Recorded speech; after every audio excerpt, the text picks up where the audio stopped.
আসসালামু আলাইকুম রহমতুল্লাহ। তো এই যে এখানে আপনারা দেখতেছেন যে ব্যাগ, এটা আসলে কোনো স্কুল ব্যাগও নয়, কোনো কলেজ ব্যাগও নয়। এটা একটি অত্যাধুনিক মডেলের কফির ব্যাগ। এই কফির ব্যাগটা খুবই উন্নত মানের, খুবই ভালো।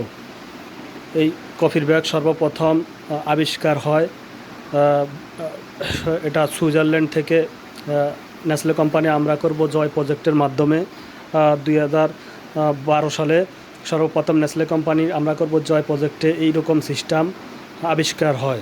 তো এইরকমভাবে তাদের কফির ব্র্যান্ডিং করার জন্য, তাদের যেন কফি বেশি করে সেল হয়, তো এই সিস্টেমে ওই সুইজারল্যান্ড থেকে তারা এই প্রযুক্তি বের করে এরকমভাবে ফ্লাক্স, মাঝে ফ্লাক্স রাখে, বয়ম রেখে, এভাবে পায়ে হেঁটে হেঁটে বিভিন্ন মার্কেট, হাট বাজারে, বিভিন্ন পার্ক, জনপ্রিয় লোকেশনে গিয়ে গিয়ে কফি সেল করে এই সিস্টেমে।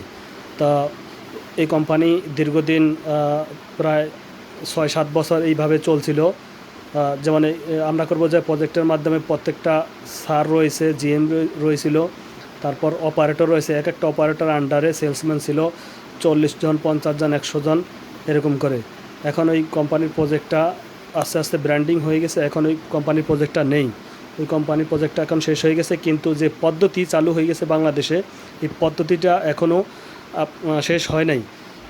ঠিক একই সিস্টেমের পদ্ধতি অবলম্বন করে 64 জেলা থেকে একজন আরেকজনকে দেখে নকল করে এরকমভাবে ব্যাগ তৈরি করছে। ব্যাগ তৈরি করে তারা এই বিজনেস করতে পারতেছে। তা আসলে সকল জায়গায় এই ব্যাগগুলো পাওয়া যায় না। যারা ভাবতেছেন কফি ব্যবসা করবেন এই এরকম একটা ভালো মানের ব্যাগ নিয়ে, তো অবশ্যই পাইকারি হোলসেল রেটে ব্যাগ পাওয়া যাবে। তো অবশ্যই আপনারা যোগাযোগ করবেন কফির ব্যাগগুলো নেওয়ার জন্য।